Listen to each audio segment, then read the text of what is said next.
All my dear masters for you మీకోసం ఛానల్కు స్వాగతం సుస్వాగతం. ముందుగా మన గురువు గారైన శ్రీ బ్రహ్మర్షి పితామహ పత్రిజీ గారికి మన గురుమాతకు నా ఆత్మ ప్రణామాల మాస్టర్స్. ఓకే మాస్టర్స్, ఈ రోజు మన ఛానల్కి సీనియర్ పిరమిడ్ మాస్టర్ గారైన జోష్నాదేవి గారు హైదరాబాద్ నుంచి వచ్చారు మాస్టర్స్. మేడం గారు చెప్పబోయే టాపిక్ పరమాత్మ స్థితికి ఎలా చేరుకోవాలి అన్న టాపిక్ గురించి చెప్పబోతున్నారు మాస్టర్స్. ఓకే మాస్టర్స్, మేడం గారికి వెల్కమ్ చెప్పుకుందాం. Okay madam, please welcome madam, continue your session madam. Thank you madam. ముందుగా బ్రహ్మర్షి పితామహ పత్రిజీ గారికి, స్వర్ణమాలమ్మకి హృదయపూర్వక ప్రణామములు. మహోదర్ బాబాజీ గారికి, సాయిబాబాకి, శివపార్వతులకి హృదయపూర్వక ఆత్మ ప్రణామములు. అసెన్షన్ మాస్టర్స్, విశ్వగురువులకు, పరమగురు మండలికి అందరికీ హృదయపూర్వక ఆత్మ ప్రణామములు.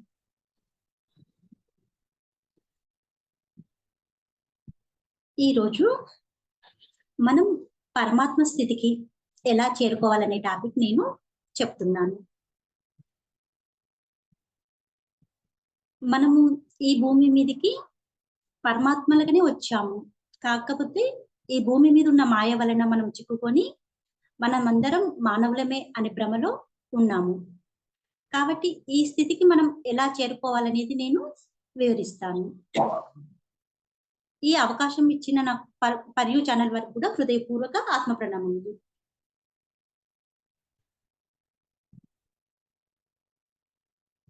మనము ఇక్కడికి ఎలా అంటే ఒక పరమాత్మలుగా వచ్చాము. ఎలా అంటే ఇప్పుడు ఎగ్జాంపుల్ గా చెప్పాలంటే డాగ్స్ మన ఇంటి ముందు తిరుగుతూ ఉంటాయి. వాటికి పుట్టిన పిల్లలను మనము డాగ్సే అంటాము. పిల్లులు ఉంటాయి, వాటికి పుట్టిన పిల్లలను మనము పిల్లులే అంటాము. మరి ఈ భూమి మీదకి మనం శివపార్వతుల నుండి వచ్చాము. ఆదిపరాశక్తి అంశాలుగా కొంతమంది శివపార్వతుల అంశ అంటే శివుని నుండి, పార్వతీ అమ్మవారి నుండి, ఆంజనేయ స్వామి నుండి, విష్ణుమూర్తి నుండి, లక్ష్మీమాత నుండి, అంటే ఇలా ఆ చైతన్యాల నుండి మనము వాళ్ళ అంశాలుగా వచ్చాము. మరి వాళ్ళ అంశాలుగా వచ్చిన మనము పరమాత్మలం అవుతామా లేక మానవులుగా ఉంటామా? శివుని పిల్లలం శివునిమే కదా. ఇక్కడ ఏం జరిగింది అంటే విశ్వంలో కొన్ని యుగాల వరకు అంటే విశ్వం అలానే ఒక చలనం లేకుండా తనలో తాను అంటే ఒక స్తబ్దత అనేది లేకుండా, చలనం లేకుండా ఒక పరమానంద స్థితిలో, బ్రహ్మానంద స్థితిలో విశ్వమాత అలాగే ఉండిపోయింది అన్నట్టు కొన్ని యుగాల వరకు. ఆ తర్వాత తనను తను ఒక పెద్ద శబ్దం ద్వారా గర్జించుకొని అంటే తన నుండి తాను సృష్టించుకున్నది అన్నట్టు. ఫస్ట్ ఆదిపరాశక్తి అమ్మవారిని సృష్టించడం జరిగింది. ఆదిపరాశక్తి అమ్మవారి నుండి శివుడు, పార్వతీమాత, లక్ష్మీనారాయణుడు, బ్రహ్మ, సరస్వతి ఇట్లా రావడం జరిగింది. పంచభూతాలను కూడా సృష్టించడం జరిగింది. ఇలా జరిగినప్పుడు ఈ భూమి మీదకి మానవులు అనేవాళ్ళు ముందుగా 84 లక్షల జీవరాశులుగా జన్మించడం జరిగిందన్నట్టు. ఖనిజాలుగా, వృక్షాలుగా, జంతువులుగా, ఖనిజాలుగా, మానవులుగా ఇలా దశలుగా రావడం జరిగింది.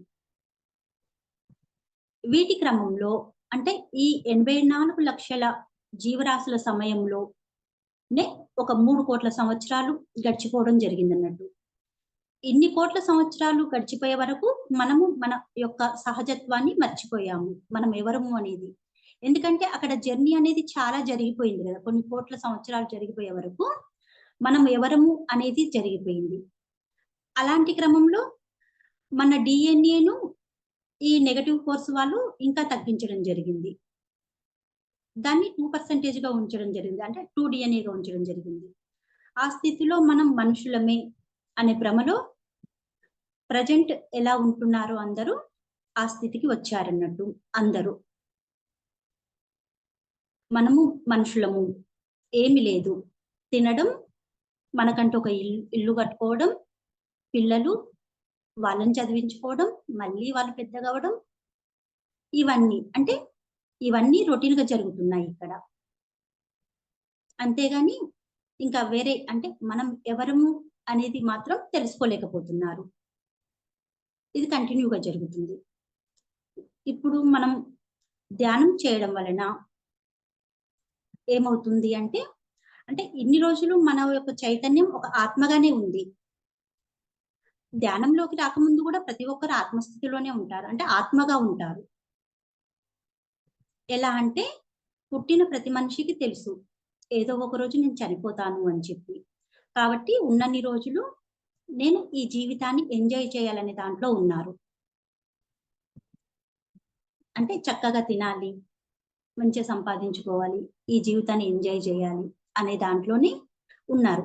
అంటే పుట్టిన ప్ర పుట్టిన ప్రతి మనిషికి నేను చనిపోతాను అని తెలుసు అన్నప్పుడు ఆత్మస్థితిలో ఉంటేనే గదా! లేదు అంటే అతనేమనుకుంటాడు? నాది ఇక్కడే అంటే ఈ మనుషులు అనుకుంటారన్నట్టు. మేము ఈ భూమి మీద పుడతాము. ఈ భూమి మీదనే చనిపోతున్నాం కాబట్టి ఇదే మా అసలైన ఇల్లు అని అనుకుంటారన్నట్టు. కానీ మనము ఒక అద్భుతమైన అద్భుతమైన పాఠాలు నేర్చుకోవడానికి ఈ భూమి మీదకి వచ్చాము అనేది మాత్రం మర్చిపోతున్నారు. అసలు ఆత్మ భూమి మీదకి ఎందుకొచ్చింది? వేరే గ్రహాలలో అక్కడ అనుభవించడం అంటే ఈ అనుభూతులకు చోటు లేదు. భూమి మీద మాత్రమే ఈ అనుభవాలను తీసుకుంటాం మనము. ఈ అనుభవాలను తీసుకోవడం కోసమే మన ఆత్మ భూమి మీదకొచ్చింది. కానీ ఇదంతా ఏది తెలుసుకోకుండా అందరూ ఇంకా ఈ మాయలోనే పడి మనం తినాలి, తాగాలి, ఈ జీవితాన్ని ఎంజాయ్ జేయాలి అనే దాంట్లో ఉన్నారు. అంటే ఇక్కడి వరకు ఆత్మ అనేది ప్రతి ఒక్కరికి తెలుసు. మనం ఆత్మలం అని. కానీ ఈ ఆత్మ ఏం జేస్తుంది? నేను అనే అహంకారంలో ఉంటుంది. నేను పలానా, నాది ఈ కుటుంబం. అంటే ఎగ్జాంపుల్‌గా నేను జ్యోత్స్నాదేవిని, ఈయన నా భర్త, ఈయన నా పిల్లాడు, మాకు ఇల్లుంది, మాకు జాగుంది, మాకింతుంది. ప్రతిదీ నేను, నేను, నేను అనే దాంట్లో కొట్టుకుపోతున్నారు. నేను అనే పదమే అహంకారం. ఆ ఇగో ఉన్నప్పుడు మనం ఎలా ఎదుగుతాము? పరమాత్మ స్థితికి ఎలా చేరుకుంటాము? నేను అనే ఈ ఇగోను మనం పక్కకు పెడితేనే పరమాత్మ స్థితికెళ్తాము. కాబట్టి మనము అంటే ఈ ఆత్మస్థితిలో ఉన్నప్పుడు మనుషులుగానే ఉంటున్నామన్నట్టు. ఈ మనుషులుగా ఉన్న మనము ఎప్పుడైతే మనకు ధ్యానం అందుతుందో, ఆ ధ్యానం ద్వారా మనము ధ్యానం చేస్తున్నప్పుడు ఓహో! మనం ఆత్మలము. ఈ భూమి మీదికి ఈ అనుభవాలు తీసుకోవడానికొచ్చాము. పై లోకాలలో లేనిది ఈ లోకంలో అంటే మనం ప్రతిదాన్ని ఎంజాయ్ చేయగలుగుతాం. ఇక్కడ ఫుడ్‌నైనా మనం టేస్టీ చేయగలుగుతాము. ఈ అనుభవాలను చక్కగా తీసుకోగలుగుతాం. ప్రతిదీ మనకు కోపం వచ్చినా, లేపోతే ఏదొచ్చినా ఇక్కడ మనం ఎక్స్‌పీరియన్స్ చేయగలుగుతాము ప్రతిదీ. ప్రతిదీ మనం నేర్చుకునడానికే వస్తది మన జీవితంలో. ఏ లెసన్ అయినా మన ఎవ్రీథింగ్ ఒక టీ తాగాలన్నా గూడా అది ఎక్స్‌పీరియన్స్ చేయడమే మనము. ఒకరు సడెన్‌గా వచ్చి మనల్ని ఏమన్నా ఒక మాట అన్నా, తిట్టినా అది గూడా ఒక ఎక్స్‌పీరియన్సే. మనం గత జన్మలో ఎవరికైనా ఆ ఎక్స్‌పీరియన్స్ కలిగిస్తేనే మళ్ళీ వాళ్ళిప్పుడొచ్చి మనకు ఆ ఎక్స్‌పీరియన్స్ ఇస్తున్నారు ఇక్కడ. ఇప్పుడు మనము ధ్యానం ఎప్పుడైతే చేస్తున్నామో మనకేమవుతది? మనము ఆత్మలము అనే స్థితికి వస్తది. ఈ ఆత్మస్థితి ఏంటి? మనలో ఉన్న పరమాత్మను మనం తెలుసుకునేందుకే మనం ధ్యానం చేసేది. ఎప్పుడైతే ధ్యానం చేస్తామో అప్పుడు మనలో ఉన్న అహంకారం అనేది నశిస్తుంది. నేను, మనం ఇక్కడ ఏది మాట్లాడినా ఇలానే చెప్తాం గదా! నేను పలానా, నేను ఇక్కడికెళ్తున్నాను, నేను ఆ పని జేసొస్తున్నాను, నేను వీళ్ళని కలవడానికి పోతున్నాను అనుకుంటూ ప్రతిదానికి మనం ఇది అలవాటు చేస్తాము. ఎప్పుడైతే మనం ఈ ధ్యాన మార్గంలోకి వస్తామో, మనల్ని మనం తెలుసుకోవడానికి ట్రై చేస్తాము. అప్పుడు నేను అనే అహంకారం నశిస్తుంది. అసలు ఏంటి అంటే ఇక్కడ మనకు పూర్వం ఋషులైనా, మునులైనా ఇప్పుడు మనం ధ్యానం చేసే వాళ్ళమైనా, యోగులైనా ఎందుకు? మనం ఎవరము? ఎక్కడి నుండి ఇక్కడికొచ్చాము? మన పర్పస్ ఆఫ్ లైఫ్ ఏంటి? ఇవి తెలుసుకోవడానికే కదా మనం ఇక్కడికొచ్చింది. ప్రెజెంట్ ధ్యాన మార్గంలోకి అడుగుపెట్టింది. అంటే నీలో నువ్వు ఆత్మవు. నేను ఆత్మను. నాలో పరమాత్మ ఉన్నాడు. ప్రతి ఒక్క జీవిలో ఉన్నది శివుడే. మనలో ఉన్నదైనా, వృక్ష జాతిలోనైనా, జంతు జాతిలోనైనా, మనుషులందరిలోనైనా ఉన్నది ఆ శివుడే. అంటే నాలో ఉన్న పరమాత్మ వీళ్ళందరిలో ఉన్నారు. నేను ఏ మనిషి నాకు కనిపించినా ఆ పరమాత్మ స్థితిలోనే కనిపించాలి. అంటే నాలో ఉన్నదే వాళ్ళలో నాకు కనిపించాలి. మన ఇంటి మనకు అంటే మన ఇంట్లో వాళ్ళైనా సరే, మన ఫ్రెండ్స్ అయినా సరే, మన బయటికి ఎక్కడికెళ్ళినా సరే, ఒక మనిషి మనకు ఎదురుపడ్డడు అంటే, ఆ మనిషిలా మనం చూడొద్దు. అతనిలో ఉన్నది పరమాత్మే అనే స్పృహలో మనం ఉండాలి ఎవ్రీ సెకండ్. అప్పుడు మాత్రమే మనం పరమాత్మలమవుతాము. మరి ఈ పరమాత్మ స్థితి ఎలా వస్తది మనకు? మొదటి మెట్టు నేను అనే అహంకారాన్ని తీసేయాలి ముందు. మనలో నిజానికి శివపార్వతులకు, ఆదిపరాశక్తి అమ్మవారికి ఎంత శక్తి ఉందో, మనలో కూడా అంత శక్తి ఉంది. మనము ధ్యానం ద్వారా ఎదుగుతేనే ఆ శక్తి అనేది మనలోకి ఎంటర్ అవుతుంది. అప్పటి వరకు ఇది రాదు.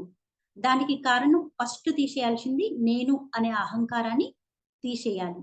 తీసేసినప్పుడే మనం మొదటి మెట్టు ఎక్కగలుగుతాము. ప్రతి ఒక్కరిలో అపారమైన శక్తి దాగుంటది. ఆ ఆదిపరాశక్తి అమ్మకి ఎంత ఎనర్జీ ఉందో, ఆ మూల చైతన్యానికి ఎంత ఎనర్జీ ఉందో మనలో ఉంది.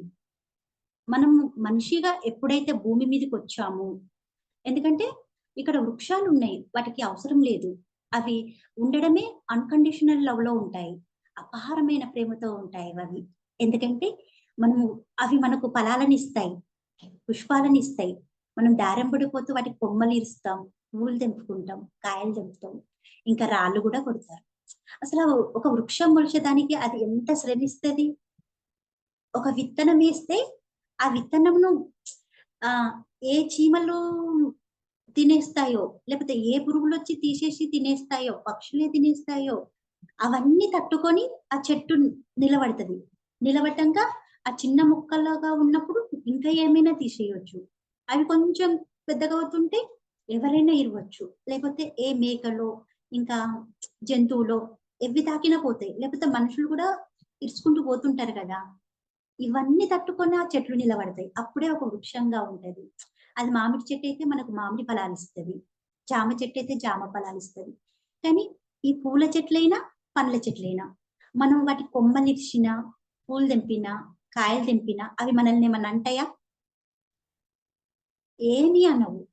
అవి అపారమైన ప్రేమతోటి మనకు ఆ ఫలాలందిస్తూ ఉంటాయి. అదే మనిషిని ఒక దెబ్బ కొడితే దాని కొమ్మ ఎలా అయితే ఇరిచామో, అలా మనల్ని ఒక దెబ్బ కొడితే మనల్ని చేస్తే మనం తట్టుకుంటామా? వెంటనే అంటాం. కానీ అవి మాత్రం మనల్ని ఏమనవు. అంటే అవి అపారమైన అన్‌కండిషనల్ లవ్‌లో ఉన్నాయి గాబట్టే మనల్ని అంత ప్రేమను పంచుతున్నాయి. మనం ఇంక వాటి ఆక్సిజన్‌ని తీసుకుంటాము. కార్బన్ డయాక్సైడ్‌ని వదిలేస్తాము. ఇవన్నీ చేస్తున్నా అవి ఆ స్థితిలో ఉంటాయి. కానీ మనుషులమైన మనం మనల్ని ఎవరేమైనా అంటే ఒకరు ఒక మాట తిట్టిండ్రనుకో మనకేమన్నా తాకుతదా? అదేమన్నా మనల్ని కొడతదా? ఏమీ కాదు. అంటుండ్రు. అనేదెవరు? మనల్ మనకెదురుంగా ఉన్న ఒక పరమాత్మని. కానీ మనం అలా అస్సలనుకోము. వాళ్ళు అంటే "నువ్వు నన్ను అనేవాడివా?" అని చెప్పి మనం రివర్స్‌లో వస్తాము. ఎవరైనా కొడితే ఇంక కొట్టుడు, తిట్టుడు, ఒక బద్ధశత్రువులుగా మారుడు. ఇదే. సరే అన్నది ఒక పరమాత్మే గదా అని వదిలేస్తే అక్కడ ఏది ఉండదు. మనకేం తాకదు. మనకేం కర్మలు చుట్టుకోవు గదా! ఎలాంటిదేముండదు. ఎందుకంటే ఇక్కడ ఉండేది మనం కొద్ది రోజులు. ఈ శరీరం ఉన్నన్ని రోజులే మనం ఈ భూమి మీద ఉంటాం. తర్వాత మన ఇంటికి మనం ఎళ్ళిపోతాం. అదే ఈ కర్మలు మూటగట్టుకుంటుంటే జన్మ జన్మల ప్రయాణం చేస్తున్నాం. ఇరుగువారి గురించి ఇలా, వీళ్ళు ఇలా అంటున్నారు, వాళ్ళు అలా అంటున్నారు. హ్మ్. వీళ్ళ మీద చాడీలు, లేపోతే మనము ఆ ముచ్చట్లు, ఈ ముచ్చట్లు అనుకుంటూ కర్మలన్నీ పోగేసుకుంటున్నాం. అసలు కర్మలు వదిలించుకునేందుకే ఈ భూమి మీదకొచ్చాం మనం.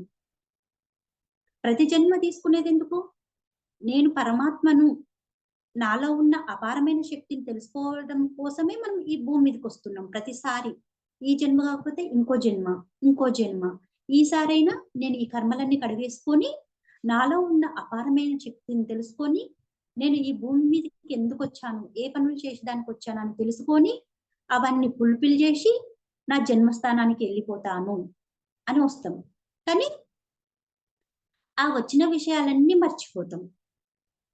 అన్నీ మర్చిపోయి మనము మళ్ళీ తప్పుల మీద తప్పులు, తప్పుల మీద తప్పులు చేస్తూనే ఉన్నాం. మళ్ళీ, మళ్ళీ మనం ఇక్కడ పుడుతూనే ఉన్నాము. ఇప్పుడు ఎగ్జాంపుల్‌గా చెప్పాలంటే, ఒక బిడ్డ తల్లి గర్భంలో పడుతుంది. ఆ బిడ్డ తల్లి గర్భంలో పడ్డప్పుడు తను పరమాత్మ స్థితిలోనే ఉంటాడు. తను ఏమనుకుంటాడు? నేను ఈసారైనా నా కర్మలు అంటే నేను ఆ బిడ్డకు ఒక ప్లానింగ్ ఉంటుంది. నేను ఈ జన్మలో ఇలాంటి పనులు చేయాలి. ఇలా జీవించాలి. ఇలా ఉండాలి అని ఒక ప్లానింగ్ ప్రకారమే వస్తాడు. ఏం మాట్లాడాలి? ఏం మాట్లాడొద్దు. ఎలా జీవించాలి? ఎలా జీవించవద్దు. అతను ఈ జన్మలో చేయాల్సిన పనులేమిటి? ఇవన్నీ ఒక ప్రణాళిక వేసుకొనే తల్లి గర్భంలో వస్తది. వచ్చి తను అవన్నీ మర్చిపోకూడదు అని చెప్పి ధ్యాన స్థితిలోనే ఉంటది. ఆ తర్వాత ఎప్పుడైతే ఈ భూమి మీదకొస్తుందో మాయ అనేది చిక్కుకుంటుంది. ఆ తర్వాత ఆ పసిబిడ్డ ఏం చేస్తుంది? తల్లిదండ్రులను, మన ఇంట్లో ఉన్న పెద్దవాళ్ళను, చుట్టుపక్కల ఉన్న పిల్లలను, వాళ్ళని చూసుకుంటూ పెరుగుతుంది. ఎందుకంటే ఒక 10 మంత్స్, 1 ఇయర్ వచ్చిందంటే బేబీ ఆ చిన్న పిల్లలతో ఆడుకోవడము, క్రమంగా 3 ఇయర్స్, 4 ఇయర్స్ వస్తుంటే పెద్దవాళ్ళతో మెలగడము, ఆ తర్వాత మనం స్కూల్‌లని చేరుస్తాం. అప్పుడేమవుతుంది ఈ బిడ్డకి? పూర్తిగా తను ఈ భూమి మీదకి ఎందుకొచ్చింది అనే విషయం మర్చిపోతుంది.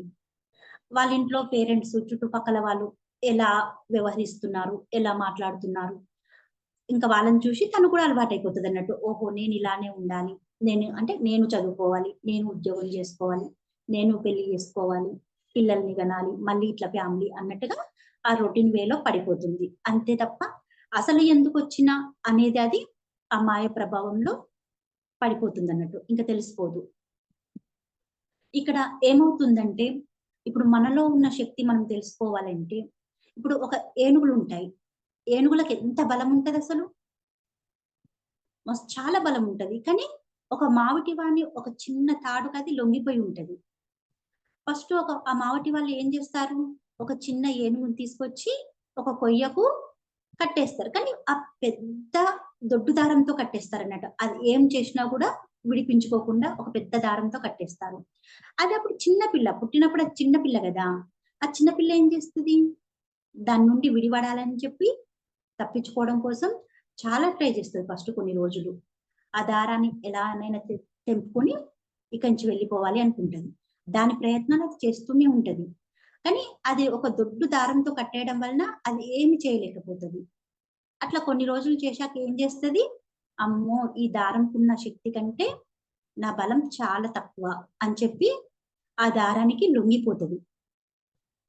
అది ఇంక తర్వాత పెరిగి పెద్దదవుతది. దానికి అపారమైన శక్తి ఉంటది. కానీ అది తెలుసుకోదు. ఇంకా అంత చిన్న పిల్లప్పుడు అది పెద్ద దారం. తెంచుకోలేదు. కానీ అది పెద్దదైనంక పెద్ద పెద్ద చెట్లని, వృక్షాలని పడేస్తది. కానీ అది దానికి ఆ చిన్నప్పుడు ముద్ర పడిపోయిందది. దాని మనసులో. నేను హ్మ్. ఈ నాకంటే ఈ దారంకే ఎక్కువ శక్తుంది. ఈ కొయ్యకే ఎక్కువ శక్తుంది అనేది అదింక ఫిక్స్ అయిపోయింది. ఇంకా ఆలోచించలేదు. కాబట్టి ఆ కట్టేసిన దానికే అది ఉంటది తప్ప పెద్దగయినంక అస్సలు పొరపాటున గూడా ట్రై జేయదు. అలా మన మనుషులం గూడా మనలో ఉన్న ఆత్మశక్తిని మర్చిపోయి, మనలో ఉన్న ఆత్మశక్తి అపారమైనది. కానీ మనం దాన్ని మర్చిపోతున్నాం. మర్చిపోయి మనము మనుషులమే.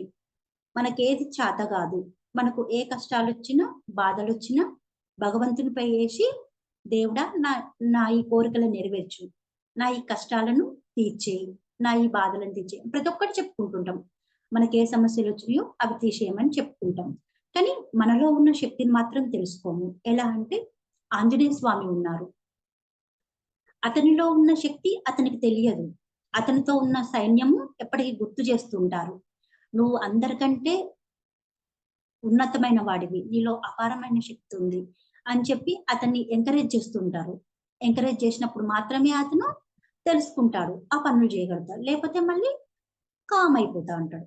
అట్లా ఇప్పుడు మనం ఎప్పుడైతే ఈ మానవ జన్మ తీసుకున్నామో అప్పుడు మనలో అపారమైన శక్తి మనతోటే ఉంటది. అనంతమైన, అది చాలా అనంతమైన శక్తి.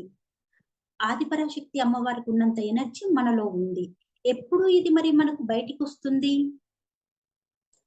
నేను ఆత్మను, నాలో నివసిస్తున్నది పరమాత్మ. ఆ పరమాత్మకు ఈ సృష్టికర్తకు ఉన్నంత శక్తి ఉన్నది. కాకపోతే అది నిద్రాణ అవస్థలో ఉంది. నిద్రాణ అవస్థలో ఉన్న పరమాత్మ స్థితిని మనమే మేల్కొల్పాలి. ఇది మనిషిగా పుట్టిన ప్రతి ఒక్కరిలో ఉంటది అన్నట్టు. ఆ అమ్మవారు కూడా ఎదురు చూస్తూ ఉంటది జన్మ జన్మలుగా. ఎందుకంటే అది ఎప్పుడైతే మన మానవ దేహంలో ప్రవహి అంటే మనం ఆత్మగా ఒక మానవ జన్మ తీసుకోగానే మనకు వచ్చిందో ప్రతి జన్మలో మనతోటే ఉంటది, ఎక్కడికి పోదు. ఈ వీళ్ళు ఎప్పుడు నన్ను తెలుసుకుంటారా, నా ఎనర్జీని ఎప్పుడు గుర్తిస్తారా, ఎప్పుడు మనము ఈ దైవాలం అని చెప్పి నాలో ఉన్నది ఈ అపారమైన శక్తి అని తెలుసుకుంటారా అని చెప్పి జన్మ జన్మలుగా ఎదురు చూస్తుంటది. మనం పుట్టిన ప్రతి జన్మలో ఈ జన్మలోనైనా నన్ను తెలుసుకుంటారా, ఈ జన్మలోనైనా నన్ను తెలుసుకుంటారా అని తను నిద్రాణ అవస్థలో ఉంటది. ఆ నిద్రాణ అవస్థలో ఉన్న ఆ అమ్మవారిని మనమే మేల్కొల్పాలి. అది మనం చేసే ధ్యానం ద్వారా ఆధారపడి ఉంటది. ఎప్పుడైతే మనము ధ్యానం చేస్తామో అప్పుడు మనలో ఉన్న నాడీ మండల వ్యవస్థ మొత్తం శుద్ధి జరుగుతుంది. మనకు వచ్చే రోగాలు కూడా ఆ కర్మలే, ఆ నాడీ వ్యవస్థ బ్లాక్స్ వల్లనే వాటికి సంబంధించిన రోగాలు వస్తుంటాయి. ఎప్పుడైతే ఈ నాడీ వ్యవస్థ అనేది శుద్ధి జరుగుతుందో అప్పుడు నాడీ మండలం మొత్తం యాక్టివేషన్ లోకి వస్తుంది.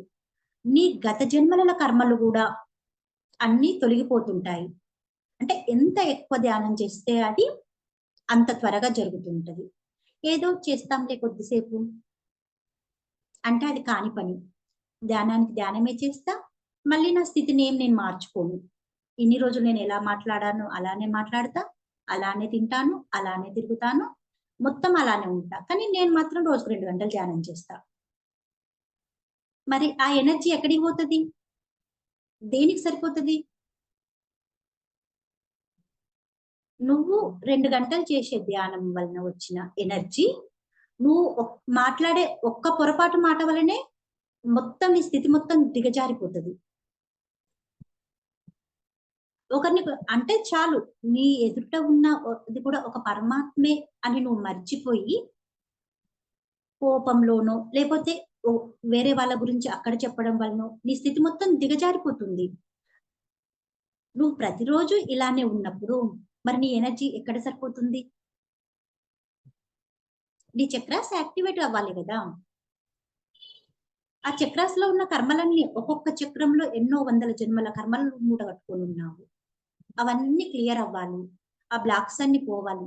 అప్పుడు కదా కుండలిని మాత జాగృతమయ్యేది, నువ్వు ఆ పరమాత్మవే అని తెలుసుకునేది. మనం చూస్తున్న శివపార్వతులు, లక్ష్మీనారాయణులు, వాళ్ళకి ఎంత ఎనర్జీ ఉందో మనకంత ఎనర్జీ ఉంది, వాళ్ళమే మనమై ఉన్నాము అనేది ఆ అపారమైన శక్తి అనుభవం వచ్చేది కుండలిని మాత జాగృతమైనప్పుడే. దానికోసం మనము ధ్యానం చేయాలి కంపల్సరిగా ప్రతిరోజు. ఎవరి వీళ్ళు బట్టి వాళ్ళు ఖచ్చితంగా ఒక 3 గంటలైనా ధ్యానం చేయాలి. అదే చదువుకునే పిల్లలైతే వాళ్ళ టైం బట్టి కనీసం 10 నిమిషాలైనా చేయాలి. ఉద్యోగస్తుల వాళ్ళ టైం బట్టి వాళ్ళు అంటే ఇంట్లో ఉండే వాళ్ళకు జాబర్స్ తేడా ఉంటది. వాళ్ళకు మనకున్నంత టైం సరిపోదు. కాబట్టి ఎవరికి ఏ టైం అనువైనదో ఆ టైంలో వాళ్ళని బట్టి ధ్యానం చేయాలి. మిగతా వాళ్ళైతే ఖచ్చితంగా 3 గంటలు ధ్యానం చేయాలి. ధ్యానం చేయాలి ఓకే, మరి నీ స్థితిని మార్చుకోవాలి కదా. స్థితిని ఎలా మార్చుకుంటావు? ఎప్పుడైతే మనము సరి అయిన ధ్యానం చేస్తామో అప్పుడు మనలోని గుణాలు అనేది మారుతూ ఉంటాయి. సరి అయిన ధ్యానం మాత్రమే చేయాలి. సరి అయిన ధ్యానం అంటే నేను 3 గంటలు ధ్యానం చేస్తున్నా. ఆ ధ్యానంలో నాకు విపరీతమైన ఆలోచనలు వస్తుంటాయి. అంటే గంట సేపు ధ్యానం చేసినా ఏ 5 నిమిషాలో, 10 నిమిషాలో నేను శూన్య స్థితిలో ఉంటున్నా. అంటే నువ్వు 3 గంటలు ధ్యానం చేస్తున్నావు. అంటే ఏ 30 నిమిషాలు నువ్వు శూన్య స్థితిలో ఉంటున్నావు. మిగతా టైం అంతా ఆలోచనలతోని. అంటే ఆ 3 గంటలలో నీకు విలువైన టైం అనేది కేవలం 30 నిమిషాలు మాత్రమే. మిగతా టైం అంతా వేస్ట్ అన్నట్టే గదా! వచ్చే ఆ విశ్వశక్తిని నువ్వేం జేస్తున్నావు?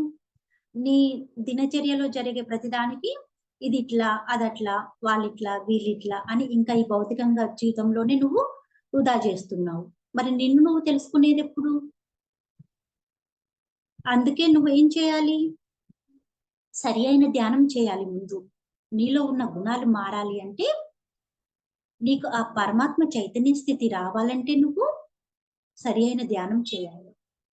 సరి అయిన ధ్యానం ఎలా చేస్తారు? మనము కూర్చున్నాక ఆలోచనలు రావద్దు.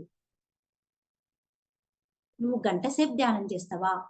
2 గంటలు చేస్తావా? ఆ 2 గంటలు కూడా నీకు ఆలోచనలు రావద్దు. ఆలోచనలు లేని స్థితినే ధ్యానం అంటారు. ఆ స్థితిలో మాత్రమే నీకు అంటే నీ ఇన్నర్ నీతో మాట్లాడడమైనా, నీకు హయ్యర్ ఇంట్యూషన్స్ అందడమైనా, నీ గురించి నువ్వు తెలుసుకోవాలన్నా, నీ గత జన్మలు తెలుసుకోవాలన్నా, నీకు సరి అయిన ధ్యానం కావాలి. అంటే టైం పెట్టుకోవాలి మనం. ప్రశాంతంగా అంటే ఏం చేస్తారు? నేను ధ్యానం చేస్తా అనే దానితోటి మన ఇంట్లో పనులు ఎక్కడి అక్కడ వదిలేసి ధ్యానం చేస్తుంటారు. అప్పుడేమవుతది? నేను ఈ పని చేయాలి. లేపోతే కొందరు ఏం చేస్తారు? ఏదో మధ్యాహ్నం టైంలో అన్నం తిన్నాక 3 గంటలు కూర్చుంటా అనుకుంటారు. అయ్యో! ఈ టైం అవుతుంది. నా భర్త వస్తాడేమో, నా పిల్లలు వస్తలేమో, లేకపోతే వాళ్ళు వస్తారేమో, నేను ఈవినింగ్ ఏం వర్క్ చేయాలి, ఏం వంట చేయాలి, లేకపోతే వాళ్ళతో ఏం మాట్లాడాలి అనుకుంటూ ఏదో ఒకటి పెట్టుకొని చేస్తుంటారు. కంగారుగా చేస్తుంటారు. అది కాదు కదా ధ్యానం అంటే. నువ్వు నీ కోసం కేటాయించుకునే టైం. ఈ 3 గంటలంటే ఎంత విలువైనది? చేస్తే వర్క్ చేసుకో. లేదా నీ మైండ్ మొత్తం పెట్టి ధ్యానం చెయ్యి. ధ్యానం పేరుతో మాత్రం సమయం వృధా చేసుడే కదా నువ్వు అంతసేపు కూర్చోవడం అంటే. నువ్వు కూర్చున్న టైంకు అది నీ కోసం నువ్వు కేటాయించుకునే టైం. ఆ టైంలో నీకు ప్రశాంతంగా ఉండాలి. ఇంకొక 30 నిమిషాలు ఇప్పుడు ఇంకొక గంట అయితే నేను ధ్యానానికి కూర్చుంటా అనే దానికి ముందే నువ్వు ప్రిపేర్ అవ్వాలి. ఒక 30 నిమిషాల ముందు నుండే హ్యాపీగా చాలా రిలాక్స్‌గా అవ్వాలి. నీ కోసం నువ్వు నేను పరమాత్మగా ఎదగడానికి చేస్తున్నాను ఈ ధ్యానం. కాబట్టి నేను చాలా ప్రశాంతంగా ఉండాలి అనుకోవాలి. అంతేగాని మైండ్ నిండా ఆలోచనలు నింపుకొని ఆ! చేస్తే మనకు ఫస్ట్ వచ్చేదంతా ఆలోచనలు. అప్పుడు నువ్వు ఏం చేయాలి? నీ ఆలోచనలన్నీ పక్కబెట్టి నువ్వు హ్యాపీగా ఉండటానికి ప్రయత్నం చెయ్యి. ప్రశాంతంగా ఉండు. ఇంకొక 30 నిమిషాలకు నేను ధ్యానం కూర్చుంటా అన్నప్పుడు చాలా ప్రశాంతంగా కూర్చో. హ్యాపీగా ఉండు. పూర్తి రిలాక్స్ అవ్వు. అన్నిటిని పక్కకు పెట్టి నీ ఎట్లా చేయాలి మనం ఆలోచనలు? జీరో స్టేట్‌లో ఉండాలి. నువ్వు గంట చేస్తావా? 20 నిమిషాలు చేస్తావా? 2 గంటలు చేస్తావా? ఎందుకంటే నువ్వు ఇక్కడ గంట చేస్తున్నావు. కానీ 10 నిమిషాలే కుదురుతుంది. అంటే నీకు ఈ 50 నిమిషాలు వేస్ట్ గదా! అదే ఈ గంట శూన్య స్థితిలో చెయ్యి. మహాశూన్యంలో చెయ్యి ధ్యానం. అది సరి అయిన ధ్యానం. అప్పుడు మాత్రమే మన లోపల ఉన్న గుణాలన్నీ మారతాయి. నేను అనే అహంకారం నశిస్తుంది. నేను దైవాన్ని అనే స్థితికి చేరుకుంటావు. నాలో ఉన్నది పరమాత్మ. ఆ పరమాత్మకు ఎంతో శక్తి ఉంది అనేది నువ్వు తెలుసుకుంటావు. అప్పుడు ఎందుకంటే అప్పుడు నీకు అర్థమవుతుంది. మనం మూల చైతన్యం నుండి వచ్చాము. మూల చైతన్యం నుండి వచ్చిన మనకు ఎంతో శక్తి ఉంది. ఆ మూల చైతన్యానికి ఆదిపరాశక్తి అమ్మవారికి ఎంత శక్తి ఉందో నాలో అంత శక్తి ఉంది. కాబట్టి నేను ఏదైనా ఇక్కడ సాధించగలను అనే నమ్మకం నీ మీద నీకు ఏర్పడుతుంది. అప్పుడు మనం ఏమనుకుంటామో అవి జరుగుతుంది. కాబట్టి మాట్లాడే ప్రతి మాటలో గూడా అంటే నువ్వు నిద్ర లేస్తున్నావు. నువ్వు నిద్ర లేచిన కానించి మళ్ళీ పడుకునే వరకు కూడా నువ్వు ఈ స్థితిలోనే ఉండాలి. ఎవ్రీ సెకండ్ ఎరుకలో ఉండాలి. ఎప్పుడు నువ్వు నీ స్థితిని కోల్పోకూడదు. మార్నింగ్ లేచిన కానించి నేను పరమాత్మ స్థితిలో ఉన్నాను. నేను పరమాత్మను. ఇప్పుడు మనం ఎవరితో ఏ పని చేసుకున్నా గూడా మనం ఏ పని చేసినా గూడా ఆ ధ్యాన స్థితిలోనే చేయాలి. ఏదో నేను ఈ 2 గంటలు చేసినప్పుడే ఆ ధ్యాన స్థితిలో ఉంటాను. మిగతా టైంలో ధ్యానంలో ఉండను. అది కరెక్ట్ గాదు. 24 గంటలు 24 ధ్యాన స్థితిలోనే ఉండాలి. మనం ఈ 2 గంటలు ధ్యానం చేశాక మనం ఏ పని చేసుకున్నా, మనం బ్రష్ చేసుకొని, రెడీ అవ్వని, లేడీస్‌మైతే ఇంట్లో ఊడవని, బోలు తోమని, వంట చేయని, ప్రతిది కూడా మనము పరమాత్మ స్థితిలోనే చేయాలి. ఒక వంట చేసేటప్పుడు గూడా మనం ఈ వంట చేస్తున్నది మా ఇంట్లోని పరమాత్మలకు వడ్డించేదానికి. ఇది తిన్న వాళ్ళు సంపూర్ణ ఆరోగ్యంగా ఉండాలి. ఆనందంగా ఉండాలి. వాళ్ళు పరమాత్మ స్థితిలో ఉండాలి అనే ఒక మంచి ఉద్దేశ్యంతో మాత్రమే మనం ప్రతి పని చేయాలి. ఇల్లు ఊడ్చినా, బోలు తోమినా, వంట చేసినా, ఏది చేసినా గూడా మనం పరమాత్మ స్థితిలోనే ఉండాలి. 24 గంటలు, 24 గంటలు. నువ్వు ఎక్కడికెళ్ళని, ఏ వర్క్ చేయని, జాబ్ చేసే వాళ్ళైనా అంతే. అక్కడికెళ్ళి నేను పరమాత్మ స్థితిలో ఉన్నాను. నా జాబ్ నేను చేసుకుంటున్నాను అనే స్థితిలోనే ఉండాలి. అంతేగాని ఎరుక అనేది ఎప్పుడూ గూడా కోల్పోకూడదు. నేను ఒక అనుకోవాలి. నేను ఒక డివైన్ లైట్‌ని. నేను ఒక కాంతిని. నేనొక ఈ ఇక్కడ ఉన్నది ఈ అనారోగ్యాలతో కూడిన అంటే అనారోగ్యాలు తెచ్చుకొని ఈ శరీరం ముసలిదవ్వడానికి కాదు నేను ఇక్కడ భూమి మీదకొచ్చింది. నేను ఈ భూమి మీదకొచ్చింది ఎన్‌లైటన్‌మెంట్ సాధించడానికి. ఇక్కడ మనం అసెన్షన్ పొందడానికొచ్చాము. అంతే కదా! భూమి మీద ఉండడానికి రాలేదు. ఈ అసెన్షన్ రావాలంటే నువ్వు ఎప్పటికీ ఈ దివ్యత్వపు స్థితిలోనే ఉండాలి. Every second. ఎప్పుడు పోకూడదు. ఇప్పుడు ఇంకా కొంతమంది ఏం చేస్తారు? ఇప్పుడు మనం ధ్యానం చేస్తున్నాం. ఏదో జూమ్‌లో పాల్గొన్నాము. అందరితో పాటు మనం చక్కగా ధ్యానం చేస్తున్నాం అని ఒక టైం పెట్టుకుంటారు వాళ్ళు. టైం పెట్టుకొని ఏం చేస్తారు? అప్పుడు నీ భర్త ఇంటికొస్తారు. ఇంటికొచ్చి తను అన్నం పెట్టు అంటారు. కానీ వీళ్ళకేమనిపిస్తది? నేను ధ్యానం చేసుకోవాలి. వీళ్ళు నన్నొచ్చి డిస్టర్బ్ చేస్తున్నారు అని అనుకుంటారు. అప్పుడు మరి నువ్వు పరమాత్మవా? మనిషివా? నీ ఎదుట వచ్చినది పరమాత్ముడు, శంకరుడు. అప్పుడు నువ్వు నీ భర్తలో పరమాత్మను చూసి అతనికి అన్నం వడ్డించాలి. నీ పిల్లలు నిన్నేదో అడుగుతున్నారు. లేకపోతే వాళ్ళకి ఆహారం అందించాలి. ఆ స్థితిలో నువ్వు అవేర్‌నెస్‌తో ఉండాలి. ఓహో! మాస్టర్స్ మనకు టెస్ట్ పెడుతున్నారు. ఫస్ట్ ప్రిఫరెన్స్ ఏమివ్వాలి? మన పిల్లలకే ఇవ్వాలి. మన పిల్లలకి వాళ్ళకేం కావాలో అది చూసుకోవాలి. బంధువులొస్తారు. కొందరు చికాకు పడతారు కదా! ఇది నా ధ్యానం చేసే టైం కాబట్టి వీళ్ళొస్తే నాకు డిస్టర్బ్ అవుతుంది. అక్కడ మరి నువ్వు ఇలా ఆలోచించే బదులు, ఆ పరమాత్మ నాకు టెస్ట్ పెడుతున్నారు. నేను ధ్యాన స్థితిలో ఉన్నానా? లేదా? పరమాత్మ స్థితిలో ఉన్నానా? లేదా? అలా అనుకోరు. అనుకోకుండా చికాకు పడతారు. అప్పుడు నువ్వు చేయాల్సిందేంటిది? హ్మ్. మీ మనం అవేర్‌నెస్‌తో ఉండి ఫస్ట్ ప్రిఫరెన్స్ ఇచ్చేది మనము వాళ్ళకే ఇవ్వాలి. మన ఇంటికొచ్చిన గెస్టులకే ఫస్ట్ ప్రిఫరెన్స్ ఇవ్వాలి. నీ ఇంటికి ఫస్ట్ ఆఫీస్‌కెళ్ళి వచ్చిన నీ భర్తకే ఫస్ట్ ప్రిఫరెన్స్ ఇవ్వాలి. వాళ్ళకేం కావాలో చూసుకున్నాకనే నువ్వు నీ ధ్యానం నువ్వు చేసుకో. అందుకే పత్రిజి గారు ఏం చెప్పారు మనకు? రాత్రి పూట ధ్యానం చేసుకోవాలి. కొందరు 8కే పనులన్నీ కంప్లీట్ అయితాయి. కొందరు 9కి సరే వేరే వాళ్ళ కంటే కొంచెం 10 వరకన్నా అయితాయి. ఆ తర్వాత 2 గంటలకు కూర్చో. ఎర్లీ మార్నింగ్ లేచి 2 గంటలకు కూర్చో. అంతేకాని కొంతమంది ఏం చేస్తారు? ఈ రాత్రంతా ఏది పట్టించుకోరు. అసలు చేయాల్సిన ధ్యానమే మనం రాత్రి పూట. కానీ అప్పుడు చేయరు. అప్పుడు చేయకుండా ఈ డే టైమ్‌లో ఈ ధ్యానం పేరు చెప్పి కూర్చుంటారు. మళ్ళీ ఈ పని చేయకుండా, ఆ పని చేయకుండా ఏదో ఇక వాళ్ళే వీళ్ళని డిస్టర్బ్ చేస్తున్నట్టుగా ఫీల్ అవుతారు. సజ్జన సాంగత్యం చేయాలి. ధ్యానం చేయాలి. ప్రతిరోజు మనకు డిస్టర్బెన్స్‌లు ఉండవు గదా! ఏదో ఒక రోజే గదా! అది మనం అవేర్‌నెస్‌తో ఆ ఎదుటి మనిషి కూడా పరమాత్మనే. నన్ను అడుగుతున్నది ఆ పరమాత్మనే. ఆ పరమాత్మకు ఆహారం పెడితే మనం సాక్షాత్తు శివునికి పెట్టినట్టే గదా! మనం చేసే సేవ అతనికి చేస్తే శివునికి చేసినట్టే గదా! అనే ఎరుకతో మనము ఉండాలి. అంటే ప్రతి మనిషిలోనూ మనం పరమాత్మని చూడాలి ఇక్కడ. ఈ భూమి మీదకి మనం వచ్చింది ఎందుకు? ప్రతిరోజు ఒక కొత్త ఉదయాన్ని చూస్తున్నాం మనం. ప్రతిరోజు ఒక కొత్త సమయాన్ని తీసుకుంటున్నాం. కొత్త శ్వాసల్ని తీసుకుంటున్నాం మనం.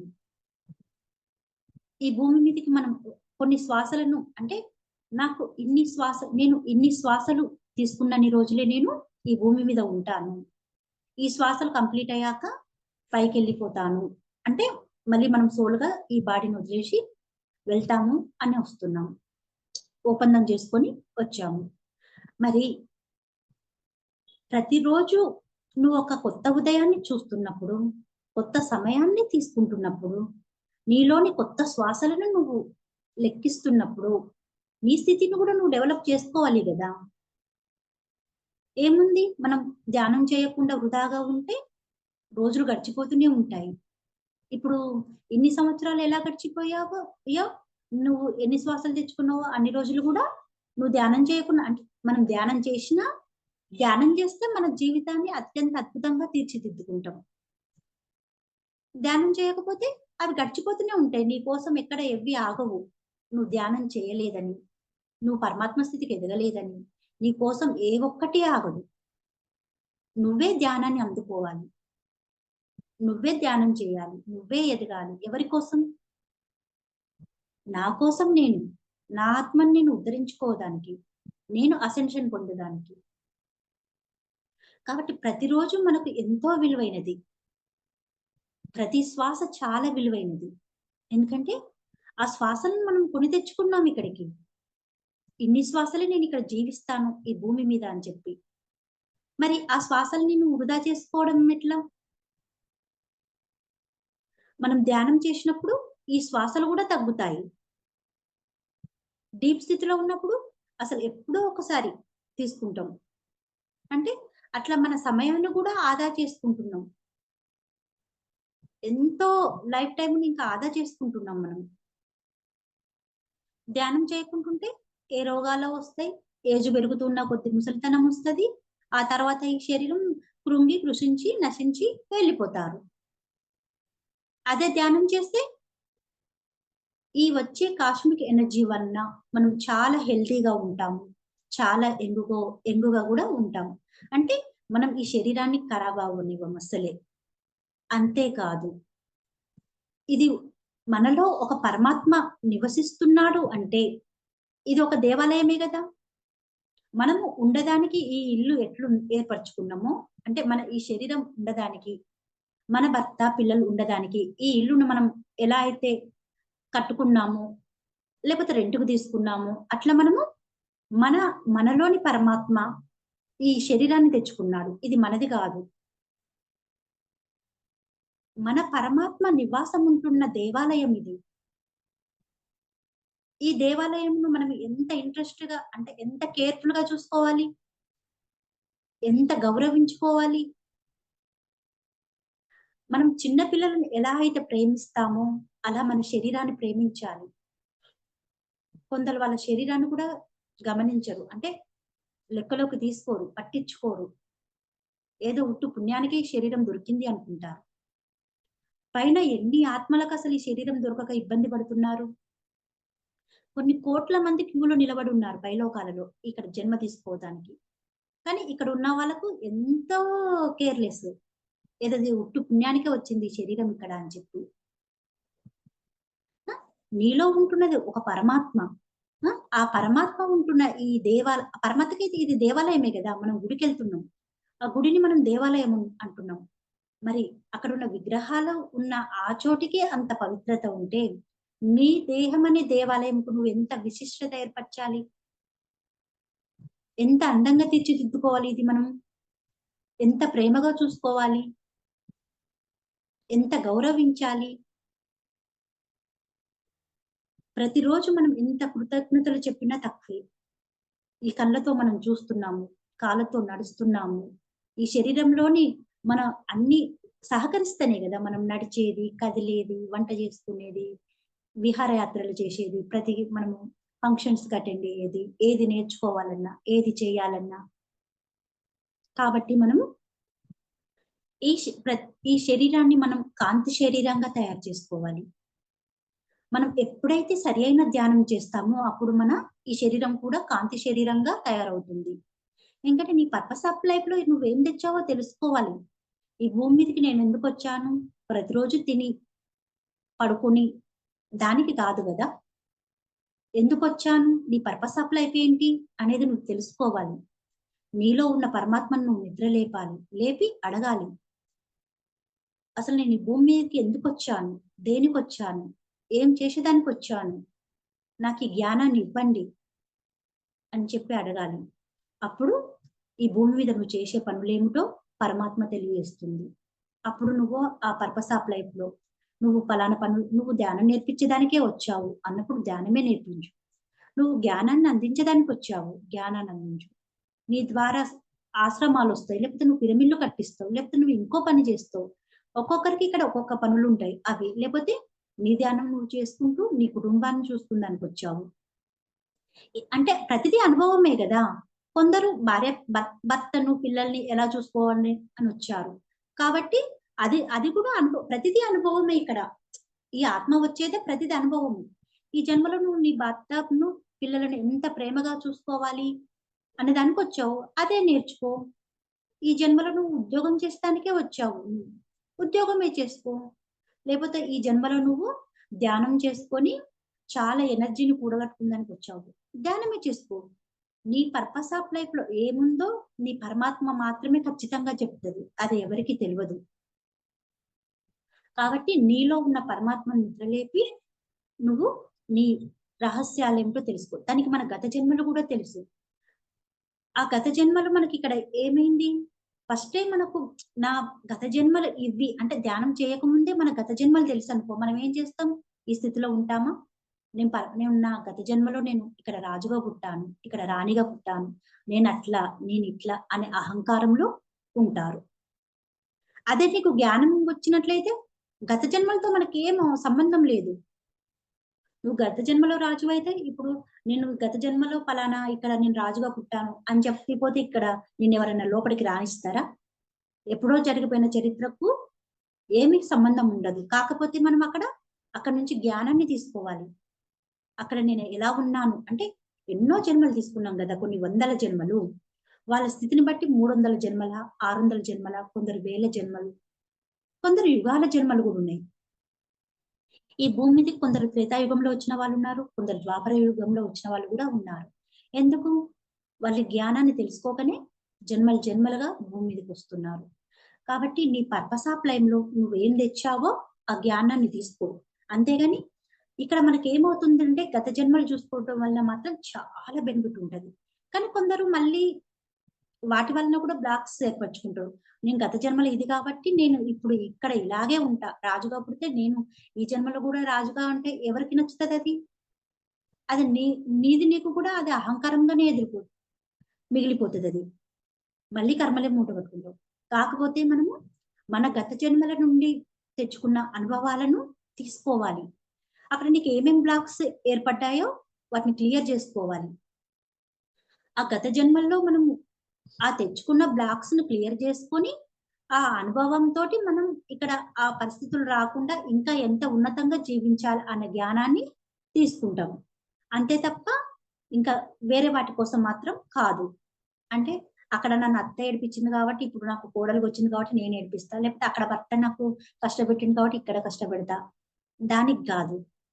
ఇక్కడ మనకు మళ్ళీ ఆ ప్రాబ్లమ్స్ రిపీట్ అవ్వకుండా ఇంకా ఉన్నతంగా జీవించాలి. నా భర్త పిల్లలను, భార్య పిల్లలని ఇంకా చూసుకోవాలి. అక్కడ చేసిన పొరపాట్లు నేనిక్కడ చేయకూడదు అనే జ్ఞానం కోసం మన యొక్క జన్మలను తీసుకుంటాం. అలాగే మన ఫ్యూచర్ తెలిసిపోయిందనుకో ముందే, ఇంక మనం ఏం చేయం గదా! ఫ్యూచర్‌లో అది జరుగుతది. ఇప్పుడు నీకు ప్రతిదీ ముందే తెలిసినప్పుడు ఇక్కడ నీకు థ్రిల్లింగ్ ఏముంటది? నువ్వు నేర్చుకునేదేముంటది? మనం ధ్యానం చేస్తూ స్టెప్ బై స్టెప్ ఎదుగుతూ ఉంటే ఆ నాలెడ్జ్ ద్వారా నువ్వు ఎన్నో అనుభవాలను తీసుకుంటూ ఎంతో జ్ఞానాన్ని సంపాదించుకుంటూ స్టెప్ బై స్టెప్ ముందుకెళ్తుంటే అది ఎంతో బాగుంటది. అంతేగాని నీ ఫ్యూచర్ మొత్తం పుట్టిన కాంచి చనిపోయే వరకు ముందే తెలిస్తే నీకు అలా థ్రిల్లింగ్ ఏముంటది? అప్పుడు నేర్చుకునేది కూడా ఏమి ఉండదు. అలా మనం ప్రతి క్షణం మనం ఎరుకలోనే ఉండాలి. నేను పరమాత్మ అనే స్థితిలోనే ఉండాలి. ఎప్పుడూ డౌన్ ఫాల్ కాకూడదు. మనం ఏం చేస్తాం? కొన్నిటికి ఆవేశపడతాం. ఇప్పుడు మనకు నచ్చని సంఘటన జరిగినప్పుడు మనకు చికాకొస్తది, కోపమొస్తది. ఓకే. రా నువ్వు. అది కొన్ని నిమిషాలు సాగాలి. అంటే అది అక్కడ సరికానిది జరుగుతున్నప్పుడు నీకు కోపం రావటంలో తప్పు లేదు. ఎందుకంటే అది కరెక్ట్ గాదు. కానీ మళ్ళా నీ స్థితిని అల్లనే కంటిన్యూ చేయగూడదు. ఒకరి మీద కోపం వచ్చింది. అంటే వాళ్ళు మనల్ని ఏమో అన్నారు. లేకపోతే ఇబ్బంది పెట్టిండ్రు. నీకు కోపం వచ్చింది. ఆ కోపాన్ని నువ్వు కంటిన్యూ చేసుకుంటూ పోతే, అప్పుడు నువ్వు పరమాత్మ స్థితిలో ఉన్నట్టా? జస్ట్ ఒక 10 మినిట్స్ లేక 20 మినిట్స్ మాత్రమే క్యారీ చేయాలి. అంతకంటే ఎక్కువ క్యారీ చేయొద్దు. అబ్బా! నన్ను వాళ్ళు ఇట్లా అన్నారు. లేకపోతే నా కుటుంబ సభ్యులు నన్ను ఇంత మాట అంటారా? కొందరు అంటారు కదా ఇంట్లో ఎవరేమన్నా అంటే, నన్ను ఇంత మాట అంటారా? నన్ను ఇంత మాట అంటారా? అనేదే ఇంక పట్టుకొని ఫోన్‌లు చేసి చెప్పుకుంటూ ఉంటారు. ఆహ్, ఆ సంఘటన పొద్దున జరిగింది. ఇంకా అది మర్చిపోకుండా దాన్ని క్యారీ చేస్తుంటారు. మధ్యాహ్నానికి, రాత్రికి, పొద్దటికి ఇంకా ఫోన్‌లు చేసి వాళ్ళకు, వీళ్ళకు. అంటే నువ్వు ధ్యానం చేస్తున్నావు. మరి నువ్వు పరమాత్మవా? అప్పుడు మనిషివా? నీకు నచ్చని సంఘటనలు జరిగినా, నిన్ను ఎవరైనా ఇబ్బంది పెట్టినా, బాధ పెట్టినా గూడా అదొక 10 మినిట్స్ అంతే. ఇట్స్ ఓకే అనుకోవాలి, వదిలేసేయాలి. మళ్ళీ నీ స్థితిలో నువ్వు కొనసాగాలి. అంటే వస్తది సడెన్‌గా కోపం. నేనేం జేయకుండా నాకొచ్చింది ఎందుకు? పోనీ అది ఒక అనుభవమే. అది ఇంకా ముందు రిపీట్ గాకుండా జూసుకుంటాం. అని నీ స్థితిని నువ్వు మెరుగుపరుచుకుంటూ పోవాలి. ఎందుకంటే మనం ఇక్కడ ఏ ఒక్క మిస్టేక్ చేసి మనం ఎదగడానికి ఎంతో శ్రమ పడుతున్నాం. కానీ డౌన్ ఫాల్ అయ్యేదానికి ఒక్క సంఘటన చాలు. మళ్ళా మనము కింది పడడానికి. ఆ!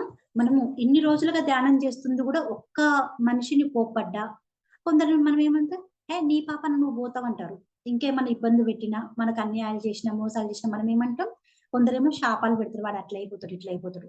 ఆ! కొంచెం మనకు జ్ఞానం ఉంది కాబట్టి మనము ఉట్టిగా వాళ్ళ పాపాన వాళ్ళు పోతారు. వాళ్ళు ఇది చేస్తారు గదా! అన్నా గూడా అక్కడ నీ స్థితి దిగజారుతుంది. ఎందుకంటే పరమాత్మకు ఎంతో ప్రేమ ఉంటది. హ్మ్. మనం శివపార్వతులు మనల్ని ఎంతో ప్రేమగా చూసుకుంటారు. అక్కడ ఉన్నదంతా ఎంతో అద్భుతమైన ప్రేమ. అంతులేని ప్రేమ మన మీదైనా, ఎదుటి వాళ్ళ మీద. ఎందుకంటే మనలో ఉన్న అంశనే వాళ్ళలో ఉంది. అంటే మనలో ఉన్న పరమాత్మనే వాళ్ళలో ఉంది. మనమంటే ఎంత ఇష్టమో వాళ్ళంటే గూడా అంత ఇష్టం. అట్లాంటప్పుడు ఏదో ఒక చిన్న సంఘటన నాకు జరిగిందని చెప్పి వాళ్ళ మీద కోపం వస్తదా? రాదు కదా! కాబట్టి మన స్థితిని ఎంత కష్టపడి చేస్తాం అంత ఈజీ ఏం కాదు గదా! మనము. ఇంత దైవపు స్థితిలో కొనసాగాలంటే. హ్మ్. ప్రతిరోజు మనం చక్కగా హాయిగా నిద్రపోకుండా లేసి ఉదయాన్నే 3 గంటలకు కూర్చొని 6 గంటల వరకు ధ్యానం చేయడం. ఏదో మన కార్యక్రమాలను మనం చేసుకొని మళ్ళా నైట్ ధ్యానం చేయడం. అంత ఈజీ అయితే ఏం కాదు కదా! అందరితో పాటు మనం ఈ భౌతిక జీవితంలో జీవించుకుంటూ ఇంత మంచి జ్ఞానాన్ని తీసుకుంటూ ఆ! చక్కగా అన్ని గంటలు ధ్యానం చేసుకుంటూ మనం చేస్తున్నది ఒక యజ్ఞం. దాని ఫలితాన్ని మనం అనుభవించాలి. కాబట్టి ప్రతి క్షణం అవేర్‌నెస్‌తో ఉండాలి. మనము పరమాత్మలం. ఎదుట ఉన్న వాళ్ళు గూడా పరమాత్మనే అనే స్థితి మనకు ఎప్పుడు కంటిన్యూ అవుతూనే ఉండాలి. నేను దైవాన్ని, నేను కాంతిని, నా శరీరం కూడా కాంతి శరీరంగానే ఉంటది. ఇది ఎప్పుడు ముసల్ది అవ్వదు. ఎలాంటి అనారోగ్యాలు దీని జోలికి రావు. ఎందుకు? నేను పరమాత్మను. పరమాత్మ ఎప్పుడు దివ్యమైన స్థితిలోనే ఉంటాడు. ఎప్పుడు జారిపోడు. కాబట్టి మన శరీరం గూడా ముఖ్యమే ఇక్కడ. మన శరీరం కాంతి శరీరధారిణిగా ఉండాలి. మనము అవేర్‌నెస్‌తో ఉండాలి. ఎప్పుడు కూడా మనము ఎరకను కోల్పోకూడదు. మనం నిద్రపోతున్నాం. లేకపోతే ఏదో పనిలో పడిపోయాము. ఏదో డిస్టర్బెన్స్ అవుతది. ఆ స్థితిలో కూడా మనము నేను పరమాత్మను అనే స్థితిలోనే ఉండాలి. నేను ధ్యానం చేస్తున్నాను. నేను పిరమిడ్ మాస్టర్‌ని. ఎవ్రి సెకండ్ గుర్తుండాలి. నేను పిరమిడ్ మాస్టర్‌ని. నేను పిరమిడ్ మాస్టర్‌ని అన్నప్పుడు నువ్వు ఆ ఎరుక స్థితిలోనే ఉంటావు. ఎప్పుడు పడిపోవు. దాంతో పాటు మనము అసెన్షన్ పొందడానికే ఫస్ట్ ప్రిఫరెన్స్ ఇవ్వాలి. ఏదో ధ్యానం చేసుకొని, జ్ఞానం తీసుకొని మళ్ళీ నేను చనిపోతాను అనే కాడ ఉండొద్దు. ఎందుకు మనకి ఇన్ని జన్మలు? హ్మ్. కొంతమంది మహాపురుషులు ఒక్క జన్మలోనే ఇప్పుడు సిద్ధయోగి ఉన్నాడు. సిద్ధబంధలు ముని. అతను ఒకే ఒక్క జన్మలో అసెన్షన్ పొందాడు. ఈ భౌతిక జీవితంలో మనం చూస్తున్న వాళ్ళలో కూడా ఎంతో మంది అసెన్షన్ పొందారు.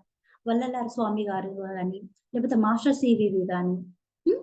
ఎంతో మంది, చాలా మంది కూడా వాళ్ళు అసెన్షన్ పొందారు.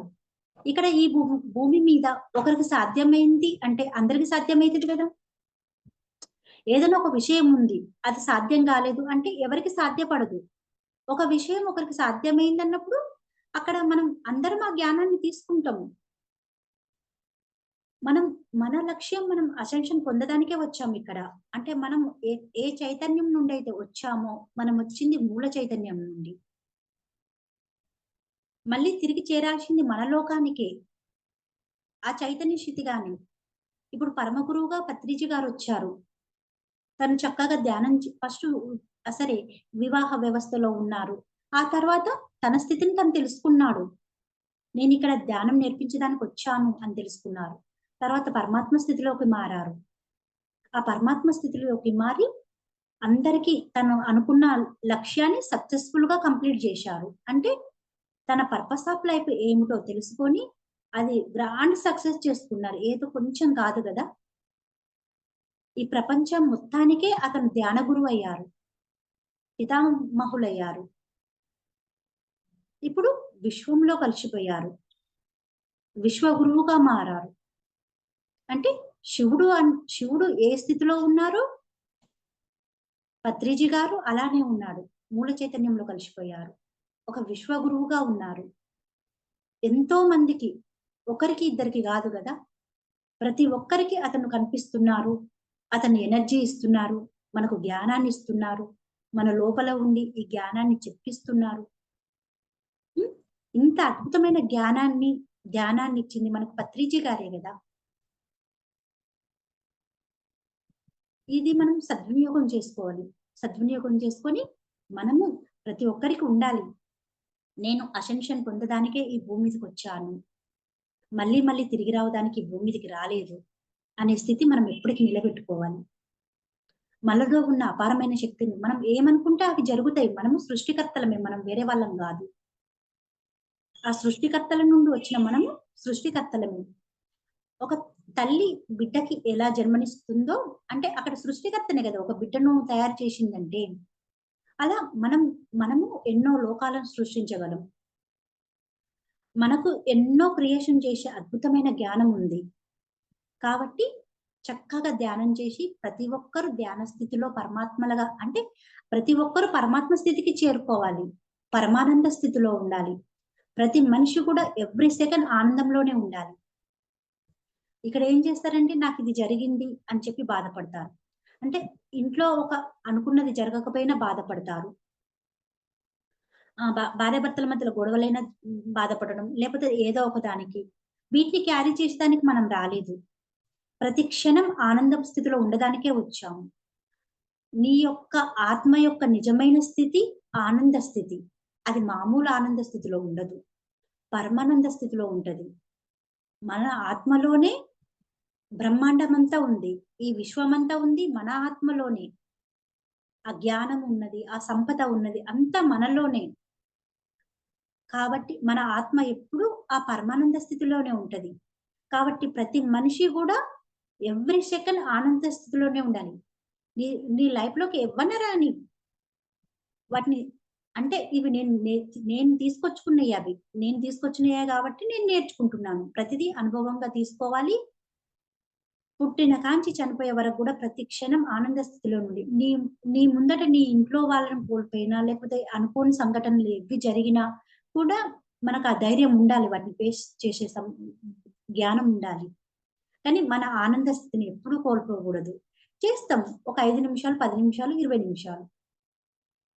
అంతే. మనం ఏడవడం వలన, బాధపడడం వలన ఇక్కడ ఏమీ రాదు. మనం ఇక్కడ అంతులేని ఆనందం అనుభవించడానికే వచ్చాం. కాబట్టి ఇది కూడా మెయిన్ పాయింట్. ప్రతి క్షణం ఆనందంగానే ఉండాలి. ఆ ఆనందంగా ఉన్నప్పుడు నిన్ను ఎవ్వి తాకలేవు. నీ ఆరా అనేది పెరుగుతుంది. నీ వైబ్రేషన్స్ అన్ని పెరుగుతాయి. కాబట్టి నిన్ను చికాకు పరిచేవాళ్ళు, నిన్ను బాధపెట్టేవాళ్ళు నీ ఆరా లోపలికి కూడా రాలేరు. ఎవరైనా నీతో మాట్లాడడానికొచ్చినా, నీతో చేసేదానికొచ్చినా గూడా వాళ్ళు నీ పరమానంద స్థితిలో ఉన్నప్పుడు ఇవే వేవ్స్ వాళ్ళను తాకుతాయి. వాళ్ళు ఎలాంటి వాళ్ళన్నా గాని, కానీ మన ఆనందమే ఫస్ట్ వాళ్ళని టచ్ చేస్తది. మన దగ్గరున్నప్పుడు మనలాగా ఉండి, వాళ్ళు ఎంతో పరమానంద స్థితిలో ఉండి వెళ్తారు. నాకు ఈ అవకాశం ఇచ్చిన ఛానల్ వారికి హృదయపూర్వక ధన్యవాదాలు. Thank you. Thank you. Thank you. Thank you Patriji. Okay madam, for you మీకోసం మన ఛానల్కి వచ్చి ఎంతో ఆత్మజ్ఞానం అందించారు masters. Thank you madam. Thank you. Thank you.